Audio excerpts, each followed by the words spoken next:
Whom do you credit most influential in your life, Chris? And it can be more than one, personal or professional.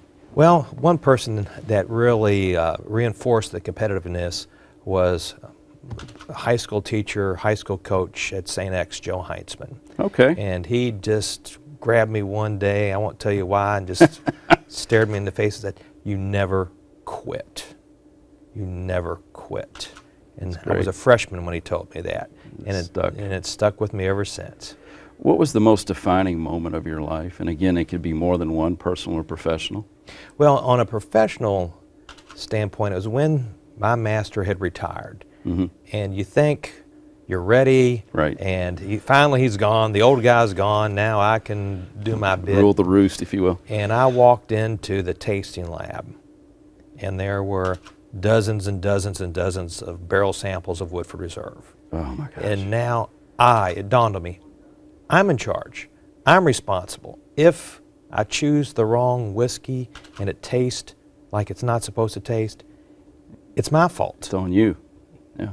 And I panicked. I'm like, oh my. And then I settled myself down and said, you've trained for this. You've trained for this. You're a professional.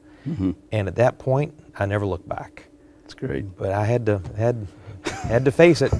What is your biggest professional triumph, Chris? And again, it can be more than one, personal or professional. Well, we've had a couple, and one of these is right here with us, Kurt, and that's Double Oaked. Double Oaked was something that the brand team had not asked for, and I thought we needed it, and thank goodness, I'm a pretty good politician as well, That's and great. I convinced the team that we needed this new style of Woodford Reserve, and it took 2 years to perfect, and we launched it, and 3 years now, it's the #1 ultra premium selling Kentucky bourbon in the world. That's and amazing. We're just getting started with it. So it's really opened up the floodgates for the ability to, we'll call it unleash, new expressions of Woodford Reserve that I think are going to take the world by storm over the next few years.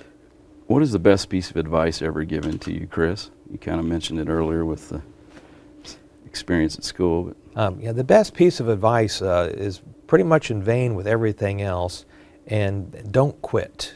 Don't quit is it, because as you know, in your professional life, there's hard times, and it'd be easier just to say, oh, forget it, we're not going to do this, it's not going to work. Right. But if you stick with it, you'll have success.